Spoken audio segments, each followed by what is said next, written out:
ജന്മദിന ആഘോഷം എന്നുള്ള നിലയിലും ദേശീയ തലത്തിൽ സദ്ഭരണ ദിനമായിട്ട് ആചരിക്കുന്ന ഇതിൻ്റെ ഭാഗമായും അതോടൊപ്പം അടൽജിയുടെ ജന്മശതാബ്ദി വർഷത്തിൻ്റെ ആഘോഷങ്ങൾക്ക് തുടക്കം കുറിക്കുന്ന ദിവസം എന്നുള്ള നിലയിലും ഇന്നിവിടെ നടക്കുന്ന ഈ ചടങ്ങിൽ അധ്യക്ഷത വഹിക്കുന്ന ഭാരതീയ ജനതാ പാർട്ടിയുടെ ജില്ലാ അധ്യക്ഷൻ ശ്രീ വി രാജേഷ് അവർ, വേദിയിൽ സന്നിഹിതരായിട്ടുള്ള നമുക്കാർക്കും ഒരു പരിചയപ്പെടുത്തലിൻ്റെ ആവശ്യമില്ലാത്ത പരിചയസമ്പന്നരായിട്ടുള്ള അവരവരുടെ മേഖലകളിൽ വ്യക്തിമുദ്ര പതിപ്പിച്ചിട്ടുള്ള മുൻ അംബാസഡർ ശ്രീ TP ശ്രീനിവാസൻ അവർ, പ്രൊഫസർ ജോർജ് ഓണക്കൂർ അവർ, വേദിയിലുള്ള ഭാരതീയ ജനതാ പാർട്ടിയുടെ നേതാക്കളായിട്ടുള്ള ശ്രീ ശിവൻകുട്ടി, ശ്രീ കരമനജയൻ, ശ്രീമതി രമ, ശ്രീ പത്മകുമാർ, മറ്റ് ശ്രീ സുരേഷ്,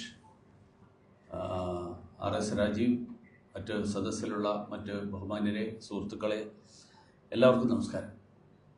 ആദ്യമായി എല്ലാവർക്കും ഇന്നത്തെ ഈ ദിവസത്തെ പ്രാധാന്യം എന്നുള്ള നിലയിൽ ക്രിസ്മസ് ആശംസകൾ നേരുന്നു. Merry Christmas. അതോടൊപ്പം അടൽജിയുടെ ജന്മദിനം എന്നുള്ള നിലയിൽ അദ്ദേഹത്തെക്കുറിച്ചിട്ടുള്ള ചില ചിന്തകൾ പങ്കുവെക്കാൻ കൂടി ഞാൻ ഈ അവസരത്തിൽ ആഗ്രഹിക്കുകയാണ്.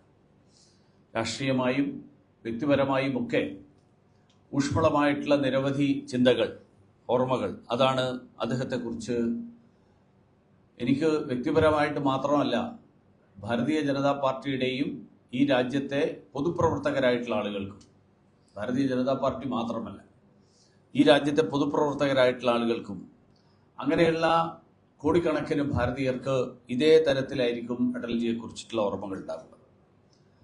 അതുകൊണ്ട് തന്നെയാണ് ഈ വർഷം ഈ ദിവസം സദ്ഭരണ ദിനമായിട്ട് ആചരിക്കാൻ ബഹുമാന്യനായിട്ടുള്ള പ്രധാനമന്ത്രി നരേന്ദ്രമോദിജിയുടെ നേതൃത്വത്തിലുള്ള സർക്കാർ തീരുമാനിച്ചിട്ടുള്ളത്. ഇന്ന് നരേന്ദ്രമോദിജി ഈ രാജ്യത്തെ നയിച്ചുകൊണ്ടിരിക്കുന്നത് അടൽജി കാണിച്ചു തന്ന സദ്ഭരണത്തിൻ്റെ പാതയിലൂടെയാണ്. അദ്ദേഹത്തിൻ്റെ ജീവിതത്തെക്കുറിച്ച്, അദ്ദേഹത്തിൻ്റെ ജീവിതത്തിൻ്റെ ഓരോ ഘട്ടവും അതിനെക്കുറിച്ച് വിലയിരുത്തുമ്പോൾ ആ ഓരോ ഘട്ടവും ജനക്ഷേമത്തിന് വേണ്ടി മാറ്റിവെച്ചതായിരുന്നു എന്ന് നമുക്ക് കൃത്യമായിട്ട് വിലയിരുത്താൻ സാധിക്കും. 1942 ക്വിറ്റ് ഇന്ത്യ പ്രക്ഷോഭത്തിൻ്റെ ഭാഗമായാണ് അദ്ദേഹം പൊതുജീവിതത്തിൻ്റെ തുടക്കം കുറിക്കുന്നത്. അന്ന് അദ്ദേഹം വിദ്യാർത്ഥിയായിരുന്നു. വിദ്യാർത്ഥി എന്നുള്ള നിലയിലാണ് അദ്ദേഹം ക്വിറ്റ് ഇന്ത്യ പ്രക്ഷോഭത്തിൻ്റെ ഭാഗമാകുന്നതും സ്വാതന്ത്ര്യ സമരത്തിൻ്റെ ഭാഗമാകുന്നതും അതിലൂടെ പൊതുപ്രവർത്തനത്തിന് തുടക്കം കുറിക്കുന്നത്. പിന്നീട് അദ്ദേഹം ജനസംഘത്തിൻ്റെ നേതാക്കളിൽ ഒരാളായി. പക്ഷെ അദ്ദേഹത്തിൻ്റെ ജീവിതം രാഷ്ട്രീയ പ്രവർത്തനത്തിൽ മാത്രം ഒതുങ്ങി നിന്നതായിരുന്നില്ല. നമുക്കറിയാം, അദ്ദേഹം മാധ്യമപ്രവർത്തകനായിരുന്നു, അദ്ദേഹം സാഹിത്യകാരനായിരുന്നു, കവിയായിരുന്നു, എഴുത്തുകാരനായിരുന്നു, പ്രഭാഷകനായിരുന്നു. രാജ്യത്തെവിടെയും അടൽജിയുടെ പ്രസംഗം എന്ന് പറഞ്ഞാൽ അത് കക്ഷി രാഷ്ട്രീയത്തിനതീതമായി ആ പ്രസംഗം കേൾക്കാൻ ആളുകൾ ഒരുമിച്ച് കൂടുന്ന ഒരു സ്ഥിതി, ആ സ്ഥിതിയാണ് ആ കാലത്തുണ്ടായിരുന്നത്. അതോടൊപ്പം അദ്ദേഹത്തിൻ്റെ ആശയപരമായിട്ടുള്ള പ്രതിബദ്ധത, രാഷ്ട്രീയ സ്വയംസേവക സംഘം പ്രതിനിധാനം ചെയ്യുന്ന ദേശീയതയുടെ ആശയത്തെ മുറുകെ പിടിച്ചുകൊണ്ടാണ് അദ്ദേഹത്തിൻ്റെ പൊതുപ്രവർത്തനവും അദ്ദേഹത്തിൻ്റെ രാഷ്ട്രീയ പ്രവർത്തനവും ഒക്കെ മുന്നോട്ട് കൊണ്ടുപോയത്. ദേശീയതയിൽ അഭിമാനിക്കുകയും അതോടൊപ്പം നമ്മുടെ രാജ്യത്ത്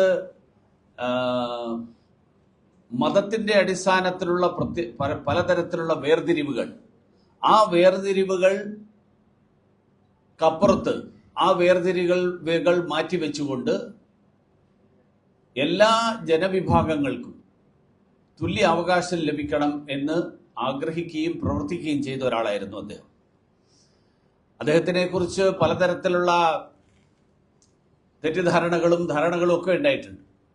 ആ കാലത്ത് വളരെ സജീവമായിട്ട് ചർച്ച ചെയ്യപ്പെട്ടിരുന്ന അദ്ദേഹത്തെക്കുറിച്ചിട്ടുള്ളൊരു വിശേഷണം the right man in a wrong party എന്നായിരുന്നു. അദ്ദേഹത്തിനെ കുറിച്ച് ഞങ്ങൾക്കാർക്കും അഭിപ്രായ വ്യത്യാസമില്ല, പക്ഷെ അദ്ദേഹത്തിന്റെ പാർട്ടിയെക്കുറിച്ച് ഞങ്ങൾക്ക് യോജിപ്പില്ല. എന്ന് പറഞ്ഞാൽ അദ്ദേഹം മിതവാദിയാണ്, മതേതരവാദിയാണ്, എല്ലാവരെയും ഒരേപോലെ കാണുന്ന ആളാണ്. പക്ഷെ അദ്ദേഹം പ്രവർത്തിക്കുന്ന പാർട്ടി, ആ പാർട്ടിയുടെ ആശയത്തോട് ഞങ്ങൾക്ക് യോജിപ്പില്ല. അപ്പൊ അതുകൊണ്ടാണ് അദ്ദേഹത്തിനെ കുറിച്ച് the right man in the wrong party എന്ന് എഴുതിയത്. നമ്മുടെ കണ്ണൂരിൽ നിന്നുള്ള ഒരു മാധ്യമ സഖാവ്, ഞാൻ മാധ്യമ സഖാവ് എന്ന് പറയുന്നത് എല്ലാ അർത്ഥത്തിലും ഉദ്ദേശിച്ചിട്ടുണ്ട്. അദ്ദേഹം ഒരു ലേഖനം എഴുതിയിരുന്നു, ഒരു പുസ്തകം എഴുതിയിട്ടുണ്ട്, NP Ullekh the untold Vajpayee എന്ന് പറഞ്ഞു. ആ പുസ്തകത്തിൽ അടക്കം ഇതുപോലെയുള്ള പല തെറ്റിദ്ധാരണകൾ, ആ തെറ്റിദ്ധാരണകൾ പരത്താൻ വേണ്ടിയിട്ടുള്ള ശ്രമം നടന്നിട്ടുണ്ട്. അപ്പൊ ഞാൻ പറഞ്ഞു വന്നത്, ഇന്ന് പ്രധാനമന്ത്രി നരേന്ദ്രമോദിയെ കുറിച്ച് എങ്ങനെയാണോ കാണുന്നത്, അദ്ദേഹത്തിന്റെ ആശയപരമായിട്ടുള്ള പ്രതിബദ്ധതയെക്കുറിച്ച്, അദ്ദേഹത്തിന്റെ നിലപാടുകളെക്കുറിച്ച്, അതേപോലെ ശ്രീ അടൽ ബിഹാരി വാജ്പേയിയും അതേപോലെ ഉറച്ച നിലപാടുകളുടെ വ്യക്തിയായിരുന്നു. ഇന്ത്യയുടെ നൂറ്റാണ്ടുകളുടെ പാരമ്പര്യം, ആ പാരമ്പര്യത്തിൽ അഭിമാനം കൊണ്ട ഒരു വ്യക്തിയായിരുന്നു അദ്ദേഹം. അത് അദ്ദേഹത്തിന്റെ കവിതകളിലും നമുക്ക് കാണാൻ കഴിയും. അദ്ദേഹത്തിന്റെ പ്രത്യേകത, അടൽ എന്നുള്ള വാക്ക് അദ്ദേഹത്തിന്റെ പേരിന്റെ ഭാഗമായിരുന്നു, പക്ഷേ അത് അദ്ദേഹത്തിന്റെ പെരുമാറ്റത്തിലും സ്വഭാവത്തിലും ഉണ്ടായിരുന്നു. അടൽ എന്ന് പറഞ്ഞാൽ ഉറച്ചു നിൽക്കുന്നത് എന്നാണ് അർത്ഥം, ഉറച്ചത് എന്നാണ്. ജനപക്ഷത്ത് നിന്നുള്ള നിലപാടുകൾ, ജനപക്ഷത്ത് നിന്നുകൊണ്ടുള്ള നിലപാടെടുക്കുന്നതിലും അദ്ദേഹത്തിന്റെ ആ നിലപാടുകൾ വളരെ ഉറച്ച നിലപാടായിരുന്നു. 10 തവണ അദ്ദേഹം ലോക്സഭയിലേക്ക് തെരഞ്ഞെടുക്കപ്പെട്ടു, 2 തവണ രാജ്യസഭയിലേക്ക് തെരഞ്ഞെടുക്കപ്പെട്ടു. അദ്ദേഹത്തിന്റെ സമീപനത്തെക്കുറിച്ച് നമ്മൾ വിലയിരുത്തിയാൽ, ഞാൻ ഭരണത്തിലിരുന്ന കാലത്തുള്ള സമീപനത്തെക്കുറിച്ച് തീർച്ചയായിട്ടും ശ്രീനിവാസൻ സാറ് പറയും. ഞാൻ അതിനോടൊപ്പം തന്നെ ഞാൻ പറയാൻ ആഗ്രഹിക്കുന്നത്, അദ്ദേഹം പ്രതിപക്ഷത്തിരുന്നു കൊണ്ടെടുത്ത സമീപനത്തെക്കുറിച്ചാണ്.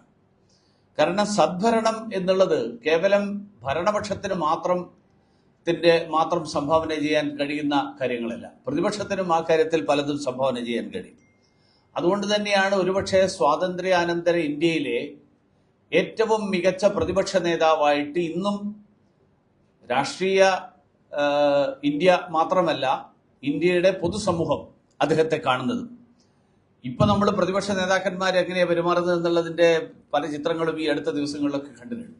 പാർലമെന്റിന്റെ മുറ്റത്ത് നിന്ന് ഇന്നലെ ഒരാൾ പറഞ്ഞത്, ഒരു ട്വിറ്ററിൽ കണ്ടത്, the opposition leader exhibits it's biceps എന്ന് പറഞ്ഞാൽ അദ്ദേഹം ഈ ജിമ്മിൽ പോയിട്ട് വളർത്തിയെടുത്ത ശരീരത്തിന്റെ ആ പ്രകൃതമാണ് അദ്ദേഹം ഇതിൽ കാണിക്കുന്നത്. പാർലമെന്റിലേക്ക് വരും, അങ്ങനെ വന്നിട്ട് ആളുകളെ തട്ടി വീഴ്ത്തുന്നതും അതുപോലെയുള്ള കാര്യങ്ങൾ. 65 കൊല്ലക്കാലത്തെ പാർലമെന്ററി ജീവിതത്തിൽ 56 കൊല്ലക്കാലം വാജ്പേയി പ്രതിപക്ഷ നേതാവായിരുന്നു. ആ അങ്ങനെയുള്ള പ്രതിപക്ഷ നേതാവായിരുന്ന അടൽജി എല്ലാവരുടെയും ആദരവ് പിടിച്ചു പറ്റിയ പ്രവർത്തനവും പെരുമാറ്റവും അതായിരുന്നു അടൽജിയുടെ പ്രത്യേകത. അതുകൊണ്ടാണ് അദ്ദേഹത്തിന്റെ ക്രിയാത്മക വിമർശനങ്ങൾ, ആ വിമർശനങ്ങൾ ആദ്യത്തെ പ്രധാനമന്ത്രിയായിരുന്ന പണ്ഡിറ്റ് ജവഹർലാൽ നെഹ്റുവിന്റെ അടക്കം പ്രശംസ പിടിച്ചു പറ്റിയത് കോൺഗ്രസ്സുകാർ തന്നെ പലരും ആവർത്തിക്കുന്നത് ഞാൻ കേട്ടിട്ടുണ്ട്. കാരണം ഒരർത്ഥത്തിൽ അജാത ശത്രു എന്നുള്ളൊരു വാക്കുണ്ട് മലയാളത്തിൽ. എതിരാളികളില്ലാത്ത ആൾ അല്ലെങ്കിൽ ശത്രുക്കളില്ലാത്ത ആൾ. അത് അക്ഷരാർത്ഥത്തിൽ അടൽജിയെക്കുറിച്ച് വിശേഷിപ്പിക്കാവുന്ന ഒരു പദപ്രയോഗമാണ്. മാത്രമല്ല, അദ്ദേഹം പ്രതിപക്ഷത്തിരുന്ന് നടത്തിയിട്ടുള്ള പ്രസംഗങ്ങൾ, പ്രതിപക്ഷത്തിരുന്ന് മാത്രമല്ല, അദ്ദേഹം ഭരണപക്ഷത്തിരുന്നപ്പോഴും എനിക്ക് ഓർമ്മയുണ്ട്, 96-ലെ 13 ദിവസത്തെ സർക്കാർ, ആ സർക്കാർ രാജിവെച്ച് പോകുന്നതിന് മുമ്പ് അദ്ദേഹം പാർലമെന്റിൽ നടത്തിയ വിശ്വാസ പ്രമേയത്തിന്റെ ചർച്ചയുടെ സമാപനം കുറിച്ചുകൊണ്ട് നടത്തിയ പ്രസംഗമുണ്ട്. ആ പ്രസംഗം ഒരു പൊതുപ്രവർത്തകനും രാഷ്ട്രീയ നേതാവിനും അല്ലെങ്കിൽ ഒരു പ്രഭാഷണത്തെ വിദ്യാർത്ഥിയായിട്ടുള്ള, കലയുടെ വിദ്യാർത്ഥിയായിട്ടുള്ള ഏതൊരാൾക്കും ഇപ്പോഴും യൂട്യൂബിൽ തെരഞ്ഞ് സ്വയം പഠനത്തിന് വേണ്ടിയിട്ട് ഉപയോഗിക്കാവുന്ന ഒരു പ്രസംഗമാണെന്നാണ് എൻ്റെ അഭിപ്രായം. അപ്പോൾ അദ്ദേഹത്തിന്റെ പ്രസംഗങ്ങൾ, ആ പ്രസംഗങ്ങൾ എല്ലാവരും ബദ്ധശ്രദ്ധരായി ഇരുന്ന് കേൾക്കുന്ന പ്രസംഗങ്ങളായിരുന്നു. പ്രതിപക്ഷ നേതാവ് എന്നുള്ള നിലയിൽ അദ്ദേഹം സംസാരിക്കാൻ ഉണ്ട് എന്ന് അറിഞ്ഞു കഴിഞ്ഞാൽ ഭരണപക്ഷ കക്ഷിയിലുള്ള അംഗങ്ങൾ ഉൾപ്പെടെ ഉള്ള ആളുകൾ സഭയിൽ സമയത്തിനെത്തി ആ പ്രസംഗം മുഴുവൻ കേൾക്കുമായിരുന്നു എന്നാണ്. ഇപ്പോഴത്തെ പ്രതിപക്ഷ നേതാവിന്റെ പ്രസംഗത്തെക്കുറിച്ച് ഞാൻ പറയേണ്ട ആവശ്യമില്ല. അദ്ദേഹത്തിന്റെ പൊതുവിജ്ഞാനവും അദ്ദേഹം ഏകലവ്യൻ എന്താണ് ആരാണ് നടക്കം അദ്ദേഹത്തിന് പിന്നെ 6-7 വയസ്സുള്ള യുവാവ് എന്നൊക്കെയാണ് കഴിഞ്ഞ ദിവസം പ്രസംഗിച്ചപ്പോൾ അദ്ദേഹം പറഞ്ഞു. അപ്പോൾ യുവത്വത്തെക്കുറിച്ചുള്ള ധാരണകൾ. അപ്പോൾ ഇപ്പോഴത്തെ പ്രതിപക്ഷ നേതാവിന്റെ പ്രസംഗം പലപ്പോഴും ഒരു എന്റർടൈൻമെന്റാണ്. പക്ഷേ അടൽജിയുടെ പ്രസംഗം അത് എല്ലാവർക്കും ഇൻഫർമേറ്റീവായിരുന്നു. ഭരണകക്ഷിക്കുൾപ്പെടെ ഭരണപക്ഷത്തിനുൾപ്പെടെ ഒരർത്ഥത്തിൽ പറഞ്ഞാൽ എങ്ങനെ മുന്നോട്ട് പോകണം എന്നുള്ളതിനെ സംബന്ധിച്ചിട്ടുള്ള വ്യക്തമായിട്ടുള്ള കാഴ്ചപ്പാടായിരുന്നു. പ്രധാനമന്ത്രിയായപ്പോൾ അദ്ദേഹം ഇതേ നിലപാട് തുടർന്നുകൊണ്ടാണ് ജനപക്ഷ വികസനം, പീപ്പിൾ സെൻട്രിക് ഡെവലപ്മെന്റ് എന്നുള്ള ആ പീപ്പിൾ സെൻട്രിക് ഡെവലപ്മെന്റ് എന്നുള്ള നിലപാട് ആ നയം സ്വീകരിച്ചുകൊണ്ടാണ് അടൽജിയുടെ നേതൃത്വത്തിലുള്ള ആ സർക്കാർ പ്രവർത്തിച്ചത്. ഓരോ പദ്ധതിയുടെയും ഗുണഫലം താഴെത്തട്ടിലുള്ള ആളുകൾക്ക് ലഭിക്കണം, അത് അവർക്ക് പ്രയോജനപ്രദമാകണം എന്നുള്ള നിർബന്ധം. ആരോഗ്യത്തിന്റെയും വിദ്യാഭ്യാസത്തിന്റെയും പാർപ്പിടത്തിന്റെയും കുടിവെള്ളത്തിന്റെയും ഒക്കെ പ്രയോജനം, പദ്ധതികളുടെ പ്രയോജനം അത് പാർശ്വവൽക്കരിക്കപ്പെട്ട ജനവിഭാഗങ്ങൾക്ക് ലഭ്യമാക്കണം എന്നുള്ള കാര്യത്തിൽ അദ്ദേഹത്തിന് നിർബന്ധമായിരുന്നു. പട്ടികവർഗ വകുപ്പ്, പട്ടികവർഗ ജനവിഭാഗങ്ങൾക്ക് വേണ്ടിയിട്ടുള്ള പ്രത്യേക വകുപ്പ്, ആ പ്രത്യേക വകുപ്പ് സ്വതന്ത്ര ഇന്ത്യയിൽ ആദ്യമായിട്ട് സൃഷ്ടിക്കപ്പെട്ടത് ശ്രീ അടൽജി പ്രധാനമന്ത്രിയായിരുന്ന കാലത്താണ്. കാരണം നമ്മുടെ സമൂഹത്തിലെ ഏറ്റവും ഒരർത്ഥത്തിൽ പറഞ്ഞാൽ പാർശ്വവൽക്കരിക്കപ്പെട്ടവരും അധസ്ഥിതരുമൊക്കെ ആയിട്ട് കണക്കാക്കപ്പെടുന്ന ജനസമൂഹം, അങ്ങനെ ഒരു ജനസമൂഹത്തിന് വേണ്ടിയിട്ട് സാമൂഹ്യക്ഷേമ വകുപ്പിന്റെ ഭാഗമായി നിന്നിരുന്ന പദ്ധതികൾ, ആ പദ്ധതികളിൽ ഗിരിവർഗ അല്ലെങ്കിൽ പട്ടികവർഗ വിഭാഗത്തിൽപ്പെടുന്ന ആളുകളുടെ പദ്ധതികൾ പ്രത്യേകം എടുത്ത് അതിനെ ഒരുമിച്ച് ചേർത്തുകൊണ്ട് പട്ടികവർഗ വിഭാഗത്തിന് വേണ്ടിയിട്ടുള്ള പ്രത്യേക വകുപ്പ് രൂപീകരിച്ചതും അദ്ദേഹത്തിന്റെ കാലത്താണ്. 2000-ൽ ആരംഭിച്ച അന്ത്യോദയ പദ്ധതികൾ അത് ദീൻദയാൽ ഉപാധ്യായയുടെ സ്വപ്ന സാക്ഷാത്കാരം കൂടിയായിരുന്നു. കാരണം ഭാരതീയ ജനസംഘത്തിന്റെ വളർച്ചയും ഭാരതീയ ജനസംഘത്തിന്റെ കെട്ടിപ്പടുക്കാൻ വേണ്ടിയിട്ടുള്ള പ്രവർത്തനങ്ങളും, ആ പ്രവർത്തനങ്ങളിൽ ശ്രീ ബൽരാജ് മധോക്, അതിനുശേഷം ശ്രീ അടൽജി, അതോടൊപ്പം ദീർഘകാലം 52 തൊട്ട് 1967 വരെ ജനസംഘം രൂപീകരിച്ച് ആദ്യത്തെ 15 വർഷക്കാലം ഭാരതീയ ജനസംഘത്തിന്റെ ജനറൽ സെക്രട്ടറി എന്നുള്ള നിലയിൽ പ്രവർത്തിച്ച ശ്രീ ദീൻദയാൽ ഉപാധ്യായ, അദ്ദേഹമാണ് ഭാരതീയ ജനതാ പാർട്ടിയുടെ അല്ലെങ്കിൽ ഭാരതീയ ജനസംഘത്തിന് BJPയുടെ ദേശീയത എന്നുള്ള കാഴ്ചപ്പാടിനെ രാഷ്ട്രീയ രംഗത്ത് എങ്ങനെ നയപരിപാടികളായിട്ട് എങ്ങനെ മുന്നോട്ട് വെക്കാവുന്ന കാര്യങ്ങളായിട്ട് അവതരിപ്പിക്കണം എന്നുള്ള കാര്യത്തിൽ ശ്രീ ദീൻദയാൽ ഉപാധ്യായ വഹിച്ച പങ്ക് വളരെ വളരെ ഒരിക്കലും മറക്കാൻ പറ്റാത്ത ഒരു പങ്കാണ്. അദ്ദേഹത്തോടൊപ്പം പ്രവർത്തിച്ച ആള് എന്നുള്ള നിലയിൽ അടൽജി ദീൻദയാൽജിയുടെ പാതയിലൂടെ ദീൻദയാൽജി മുന്നോട്ട് വെച്ച ആശയങ്ങൾ പ്രാവർത്തികമാക്കാൻ ശ്രമിക്കുക എന്നുള്ളതായിരുന്നു അടൽജിയുടെ സർക്കാരിൽ കൂട്ടുമന്ത്രിസഭയിൽ ഉൾപ്പെടെ ശ്രമിച്ചിരുന്നത്. രാജ്യത്തെ പട്ടിണി തുടച്ചു നീക്കുക, ഈ രാജ്യത്തെ ദളിത് ജനവിഭാഗങ്ങളുടെ ഉന്നമനം ഉറപ്പാക്കുക, ഭക്ഷ്യസുരക്ഷാ നിയമം വരുന്നതിന് മുൻപ് തന്നെ എല്ലാവർക്കും ഭക്ഷണം എന്നുള്ളത് അവകാശമാണ് എന്നുള്ള കാര്യം മുന്നോട്ട് വെച്ച പ്രധാനമന്ത്രിയായിരുന്നു ശ്രീ വാജ്പേയി. ഇന്ന് ബഹുമാന്യനായിട്ടുള്ള പ്രധാനമന്ത്രി നരേന്ദ്രമോദിജിയുടെ നേതൃത്വത്തിൽ അതേ പാതയിലൂടെയാണ് ഇന്ന് ദേശീയ തലത്തിൽ കേന്ദ്ര സർക്കാർ മുന്നോട്ട് പോകുന്നത്. അതുകൊണ്ടാണ് നമ്മുടെ രാജ്യത്ത് കോവിഡ് മഹാമാരിയുടെ കാലത്ത് പോലും പട്ടിണി മരണം നേരിടേണ്ടി വരാതിരുന്നത്. ലോകം മുഴുവൻ ആശങ്കപ്പെട്ടിരുന്നത് അതായിരുന്നു. ഇന്ത്യക്ക് ലോക്ക്ഡൌൺ ഒക്കെ നടപ്പിലാക്കാൻ സാധിക്കും, പക്ഷേ ആളുകൾ ജോലി ചെയ്യാതിരുന്നു കഴിഞ്ഞാൽ ഉണ്ടാകാൻ സാധ്യതയുള്ള ലക്ഷക്കണക്കിന് ആളുകളുടെ മരണം, ദാരിദ്ര്യം കാരണം ഉണ്ടാകുന്ന മരണം, ആ മരണത്തെ എങ്ങനെ ഇന്ത്യ പ്രതിരോധിക്കും എന്നുള്ളതായിരുന്നു ലോകം മുഴുവൻ ചർച്ച ചെയ്തിരുന്നത്. മാത്രമല്ല, ഇന്ന് DBT, ഡയറക്റ്റ് ബെനിഫിറ്റ് ട്രാൻസ്ഫർ എന്നുള്ള പദ്ധതിയിലൂടെ, ആ മാർഗത്തിലൂടെ അർഹരായവർക്കുള്ള ആനുകൂല്യങ്ങൾ നേരിട്ട് ഗുണഭോക്താവിന് ലഭ്യമാക്കുന്ന പദ്ധതി, ആ പദ്ധതി പ്രധാനമന്ത്രി നരേന്ദ്രമോദിജി വിവിധ മേഖലകളിൽ, അത് PM കിസാൻ യോജനയാണെങ്കിലും അതുപോലെയുള്ള നിരവധി പദ്ധതികൾ. ആ പദ്ധതികളിലൊക്കെ നടപ്പിലാക്കുമ്പോൾ അത് ബഹുമാന്യനായിട്ടുള്ള ശ്രീ അടൽജിയുടെ ആശയത്തിന്റെ സ്വപ്നത്തിന്റെ ആ സ്വപ്നത്തെ സാക്ഷാത്കരിക്കാൻ വേണ്ടിയിട്ടുള്ള പ്രവർത്തനമാണ് അദ്ദേഹം നടത്തിക്കൊണ്ടിരിക്കുന്നത്. കാർഷിക മേഖലക്ക് അടൽജി നൽകിയ പ്രാധാന്യം, കിസാൻ ക്രെഡിറ്റ് കാർഡ് മുതൽ BT കോട്ടണിന് വേണ്ടിയിട്ടുള്ള അനുമതി വരെ, ഇന്ന് ആഗോള രംഗത്ത് രണ്ടാമത്തെ വലിയ കോട്ടൺ കയറ്റുമതി രാജ്യമായിട്ട് ഇന്ത്യ മാറിയിട്ടുള്ളത് അതിന്റെ തുടക്കം കുറിച്ചത് അടൽ ബിഹാരി വാജ്പേയിയുടെ കാലത്തെ നയങ്ങളാണ്. ഇന്ന് ബഹുമാനനായിട്ടുള്ള പ്രധാനമന്ത്രി ശ്രീ നരേന്ദ്രമോദിജി അതേ നയങ്ങൾ പിന്തുടർന്നുകൊണ്ട് അതേ നയങ്ങൾ മുന്നോട്ട് കൊണ്ടുപോകാൻ വേണ്ടിയിട്ട് കർഷക പക്ഷത്ത് നിന്നുകൊണ്ടുള്ള പദ്ധതികൾ, PM കിസാൻ സമ്മാൻ നിധിയിലൂടെ നൽകുന്ന 6000 രൂപ തൊട്ട് കർഷകരുടെ ഉൽപ്പന്നങ്ങൾക്ക് മാന്യമായിട്ടുള്ള വിപണി ഉറപ്പാക്കുന്ന തരത്തിലുള്ള ഫാർമർ പ്രൊഡ്യൂസ് ഓർഗനൈസേഷൻ വരെ, അങ്ങനെയുള്ള പദ്ധതികൾ മുഴുവൻ ബഹുമാനായിട്ടുള്ള ശ്രീ നരേന്ദ്രമോദിജി നടപ്പിലാക്കിയത്, അതിന്റെ തുടക്കം കുറിച്ചത് ശ്രീ അടൽജിയുടെ കാലത്താണ്. അതോടൊപ്പം തന്നെ അടിസ്ഥാന സൗകര്യത്തിന് വേണ്ടിയിട്ടുള്ള പ്രവർത്തനങ്ങൾ, അടിസ്ഥാന സൗകര്യങ്ങളുടെ വികസനം, ഗോൾഡൻ ക്വാഡ്രിലേറ്ററൽ എന്നുള്ള പദ്ധതി, ഇന്ത്യ മുഴുവൻ തന്നെ വിവിധ മേഖലകളെ ഒരുമിച്ച് ചേർക്കാൻ വേണ്ടിയിട്ടുള്ള ദേശീയപാതകളുടെ വികസനം, അതോടൊപ്പം പ്രധാനമന്ത്രി ഗ്രാം സഡക് യോജന. ഇന്ന് ദേശീയ തലത്തിൽ കേരളത്തിൽ ഉൾപ്പെടെ റോഡ് വികസനത്തിന്റെ ഏറ്റവും പ്രധാനപ്പെട്ട സൂത്രധാരകനായിട്ട് നമ്മൾ അറിയപ്പെടുന്ന ശ്രീ നിതിൻ ഗഡ്കരിജി, അദ്ദേഹത്തെ മഹാരാഷ്ട്രയിൽ നിന്ന് ഡൽഹിയിലേക്ക് വിളിച്ചു വരുത്തി ഗ്രാമീൺ സഡക് യോജനയുടെ മുഴുവൻ ചുമതല ശ്രീ നിതിൻ ഗഡ്കരിജിയെ ഏൽപ്പിച്ചത് ആ കാലത്ത് അടൽജിയായിരുന്നു. അങ്ങനെ ഗ്രാമീൺ സഡക് യോജന, ഗ്രാമീണ റോഡുകളുടെ വികസന കുതിപ്പ്. കാരണം ഗ്രാമങ്ങളെ വിപണിയുമായിട്ട് ഗ്രാമങ്ങളിലെ ജനങ്ങളെ ബന്ധിപ്പിക്കാൻ സാധിച്ചാൽ മാത്രമേ ഗ്രാമങ്ങളുടെ സാമ്പത്തിക പുരോഗതി, ഗ്രാമങ്ങളുടെ കാർഷിക പുരോഗതി, ആ പുരോഗതി ഉറപ്പുവരുത്താൻ കഴിയുള്ളൂ. അതിനു വേണ്ടിയിട്ട് ഗ്രാമങ്ങളുടെ റോഡുകൾ, ഗ്രാമീണ റോഡുകൾ, ആ ഗ്രാമീണ റോഡുകൾ വികസിപ്പിക്കേണ്ട ആവശ്യമുണ്ട്.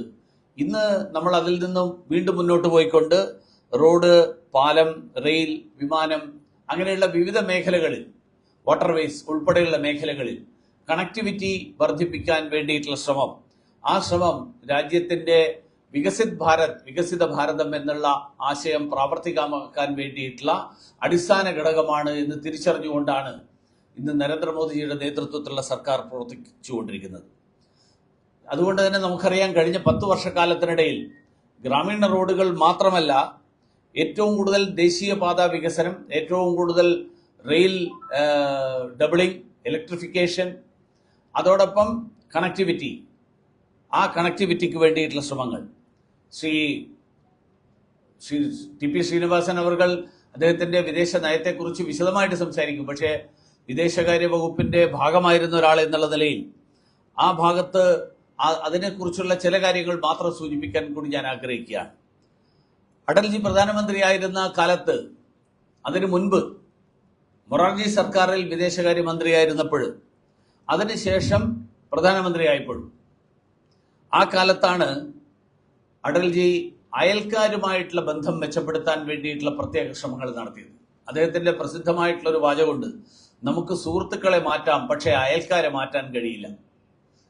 അങ്ങനെയുള്ള ആ ആശയം മുന്നോട്ട് വെച്ചുകൊണ്ട് പാകിസ്ഥാനുമായിട്ട് പരമാവധി നല്ല ബന്ധം പുലർത്താൻ അതിനു വേണ്ടിയിട്ട് അദ്ദേഹം ശ്രമിച്ചു.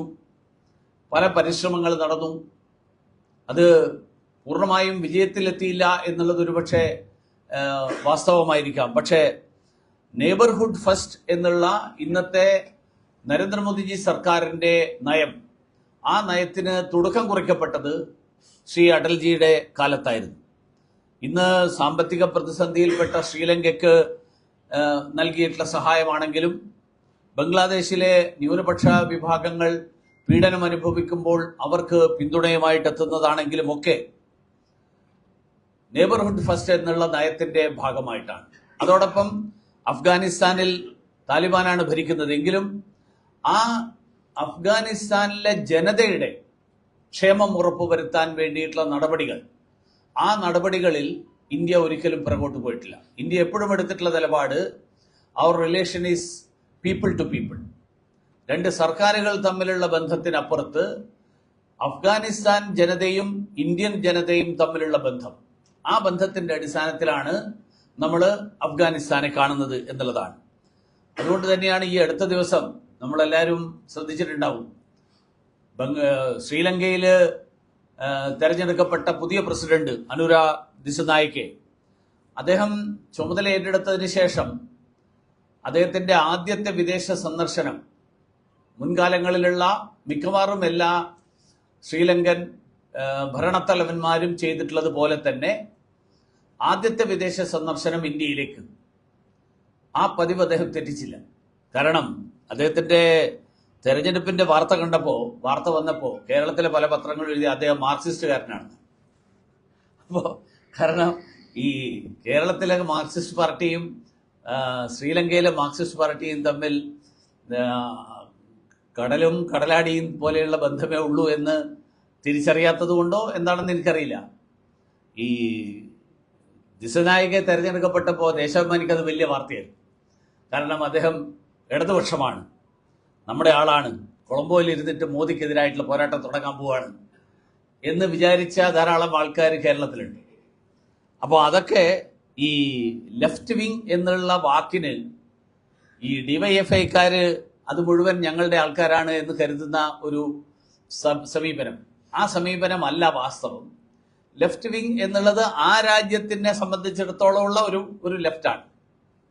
അതേസമയത്ത് അവരെ സംബന്ധിച്ചിടത്തോളം അവരുടെ നാടിന്റെ ക്ഷേമം, ആ നാടിന്റെ ക്ഷേമം ഉറപ്പുവരുത്തുന്ന കാര്യത്തിൽ ഇന്ത്യയുമായിട്ടുള്ള സൗഹൃദം എത്ര പ്രാധാന്യമുള്ളതാണ് എന്ന് തിരിച്ചറിഞ്ഞത് കൊണ്ട് തന്നെയായിരിക്കണം ശ്രീ അനുര ദിസുനായിക്കെ അദ്ദേഹത്തിന്റെ ആദ്യത്തെ സന്ദർശനം അദ്ദേഹത്തിന്റെ മുൻകാലങ്ങളിലുള്ള പല പ്രസിഡന്റുമാരും ചെയ്തിട്ടുള്ളത് പോലെ തന്നെ ഇന്ത്യയിലേക്ക് വന്ന് നരേന്ദ്രമോദിജിയെ കണ്ട് ബാക്കി മുതിർന്ന നേതാക്കന്മാരെയൊക്കെ കണ്ട് ഇന്ത്യയുടെ സൗഹൃദവും സഹകരണവും ഉറപ്പാക്കിക്കൊണ്ടാണ് അദ്ദേഹത്തിന്റെ പ്രവർത്തനം മുന്നോട്ട് പോകുന്നത്. കാരണം ലോകബാങ്കിന്റെ കടക്കണിയിൽ പെട്ട് കിടക്കുന്ന ഒരു രാജ്യം, ആ രാജ്യത്തിന് മുന്നോട്ട് പോകാൻ കരുത്തായിട്ടുള്ളത് ഇന്ത്യയുടെ നയങ്ങളാണ്. അത് ദിസുനായികയാണെങ്കിലും ആരാണെങ്കിലും ആ രാജ്യത്തിന്റെ നേതൃത്വം നൽകുന്ന ആളുകൾക്ക് മറക്കാൻ പറ്റില്ല. അപ്പൊ അങ്ങനെയുള്ള ഒരു നെയ്ബർഹുഡ് ഫസ്റ്റ് അടൽജിയുടെ കാലത്ത് തുടങ്ങി വെച്ച ഒരു നയം, ആ നയമാണ് ഇന്നും അയൽ രാജ്യങ്ങൾക്കടക്കം പ്രയോജനപ്രദമായിട്ടുള്ള സമീപനമായിട്ട് മാറിക്കൊണ്ടിരിക്കുന്നത്. അങ്ങനെ ഒരു അടൽജിയുടെ ഭരണത്തെക്കുറിച്ചോ അടൽജിയുടെ നിലപാടുകളെക്കുറിച്ചോ നിരവധി കാര്യങ്ങൾ പറയാനുണ്ടാവും. ഇപ്പോൾ ഉദാഹരണത്തിന് 98 പൊഖ്റാനെ കുറിച്ച് ശ്രീനിവാസൻ സാർ പറയായിരിക്കും. പൊഖ്റാനെ കുറിച്ച് ലോകം മുഴുവൻ പ്രതിഷേധം പ്രകടിപ്പിച്ചപ്പോൾ അടൽജി 2 ദിവസം മിണ്ടാതിരുന്നു. അത് കഴിഞ്ഞിട്ട് ഒരു ആണവ ബോംബ് കൂടി പൊട്ടിച്ചു. അതായിരുന്നു അദ്ദേഹത്തിന്റെ മറുപടി. ഒരു പരീക്ഷണം കൂടി നടത്തി. അപ്പൊ അതിനോട് പ്രതികരിക്കേണ്ടത് എങ്ങനെയാണ് ഈ രാജ്യത്തിന്റെ കരുത്ത് പ്രകടമാക്കേണ്ടത് എന്നുള്ളതിനെ കുറിച്ച് അടൽജിക്ക് ഒരു സംശയമില്ലായിരുന്നു. ഈ രാജ്യത്തിന്റെ ശക്തിയെക്കുറിച്ച് അദ്ദേഹത്തിന് സംശയമില്ലായിരുന്നു. അപ്പൊ അങ്ങനെയുള്ള ഒരു സമീപനം സ്വീകരിച്ചിട്ടുള്ള അടൽജിയുടെ ജീവിതം അത് ഭാരതീയ ജനതാ പാർട്ടിയുടെ പ്രവർത്തകർക്ക് മാത്രമല്ല, ഈ രാജ്യത്തിന് മുഴുവൻ തന്നെ വഴിവിളക്കാവുന്ന ഒരു ജീവിതം, ആ ജീവിതത്തിന്റെ ധന്യമായിട്ടുള്ള ഓർമ്മകൾ, ആ ഓർമ്മകളാണ് അദ്ദേഹത്തിന്റെ ജീവിതത്തിന്റെ 100 വർഷം, ജന്മത്തിന്റെ 100 വർഷം, ആ 100 വർഷം പൂർത്തിയാകുന്ന ഈ ഘട്ടത്തിൽ ചുരുങ്ങിയ വാക്കുകളിൽ എല്ലാവരുടെയും മുൻപിൽ അവതരിപ്പിക്കാൻ ഞാൻ ശ്രമിച്ചത്. ഇവിടെ ഒരിക്കൽ കൂടി എല്ലാവർക്കും ക്രിസ്മസ് ആശംസകൾ നേർന്നുകൊണ്ട് അടൽജിയുടെ ജയന്തി ദിനത്തിൽ അദ്ദേഹത്തിന്റെ ഓർമ്മകളും അദ്ദേഹത്തിന്റെ ജീവിതവും നമുക്കേവർക്കും വഴിവിളക്കാവട്ടെ എന്ന് ആശംസിച്ചുകൊണ്ട് എൻ്റെ വാക്കുകൾ അവസാനിപ്പിക്കുന്നു. എല്ലാവർക്കും നമസ്കാരം.